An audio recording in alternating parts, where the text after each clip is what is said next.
ಈ RRB SSC ಎಕ್ಸಾಮ್ಗೆ ಸಂಬಂಧಪಟ್ಟಂತ ಮಿಸ್ಸಿಂಗ್ ನಂಬರ್ಸ್ ಅಥವಾ ಆಡ್ ಒನ್ ನಂಬರ್ಸ್ಗಳ ಮೇಲೆ ನಿಮ್ಗೆ ಎಕ್ಸಾಮ್ ನಲ್ಲಿ ಕ್ವಶನ್ಸ್ ತಗೊಂಡಿರ್ತಾರೆ. ABCD ಅಂತ 4 ಆಪ್ಷನ್ಸ್ ಇರ್ತವೆ.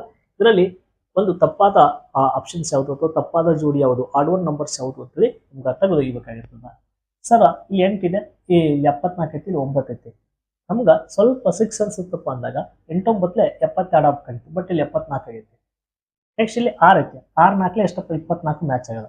ಇಲ್ಲಿ 3 ಐತಿ, 3 ರಸ್ಲೆ 3 4 12 ಮ್ಯಾಚ್ ಆಗಲ್ಲ. ಹೌದಾ? ಸಿರೀಸ್ ನಮ್ಗೆ ಹುಡುಕಿಟ್ರೆ ಸಾಕು ನೋಡ್ರಿ, 16 ಐದ್ಲೆ 80 ಮ್ಯಾಚ್ ಆಗ್ಬಿಡ್ತು. ಹಾಗಾದ್ರೆ ಒಂದೇದ್ ನಮ್ಗೆ ಮ್ಯಾಚ್ ಆಗ್ಲಿಲ್ಲ, 8 9 ಎಷ್ಟು ಆಗ್ಬೇಕಾಗಿತ್ತು, 72 ಇರ್ಬೇಕಾಗಿತ್ತು, ಬಟ್ ಇಲ್ಲಿ 74 ಐತಿ. ಹಾಗಾಗಿ ಆಪ್ಷನ್ಸ್ 1 ಏನಾಗ್ತದೆ ಅದಕ್ಕೆ ಸರಿ ಉತ್ತರ ಆಗ್ತದೆ. ಇದರಲ್ಲಿ ಭಿನ್ನವಾಗಿರುವಂತ ಸಂಖ್ಯೆ ಮಗ್ಗಿ ಒಳಗಡೆ ಬರ್ಬೇಕು, ಮಗ್ಗಿ ಒಳಗಡೆ 74 ಅಂತೂ ಬರ್ತಾ ಇಲ್ಲ. ಈ ತರಹ ಪ್ರಶ್ನೆಗಳನ್ನ ಸಾಕಷ್ಟು ಏನ್ ಮಾಡಿದ್ದೀನಪ್ಪ ಅಂದ್ರೆ ಹೇಳಿದೀನಿ.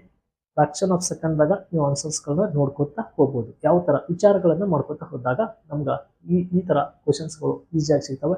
ಇವು RRB ಎಕ್ಸಾಮ್ಸ್ನ SSC ಎಕ್ಸಾಮ್ಸ್ನ ಯಾರು ಬರ್ದಿರ್ತಿರ್ತಾರೆ ಸೆಂಟ್ರಲ್ ಗೌರ್ಮೆಂಟ್ ಎಕ್ಸಾಮ್ಸ್ಗೆ ಅವ್ಕೆ ಹೆಲ್ಪ್ ಅಂತೂ ಆಗ್ತಿರ್ತವೆ. ಅದಕ್ಕೋಸ್ಕರ ಪೇಜ್ನ ಫಾಲೋ ಮಾಡ್ಕೊಂಡು ಈ ಥರ ಸಾಕಷ್ಟು ಪ್ರಶ್ನೆಗಳನ್ನು ಹೇಳಿದ್ದೀನಿ. ಧನ್ಯವಾದಗಳು.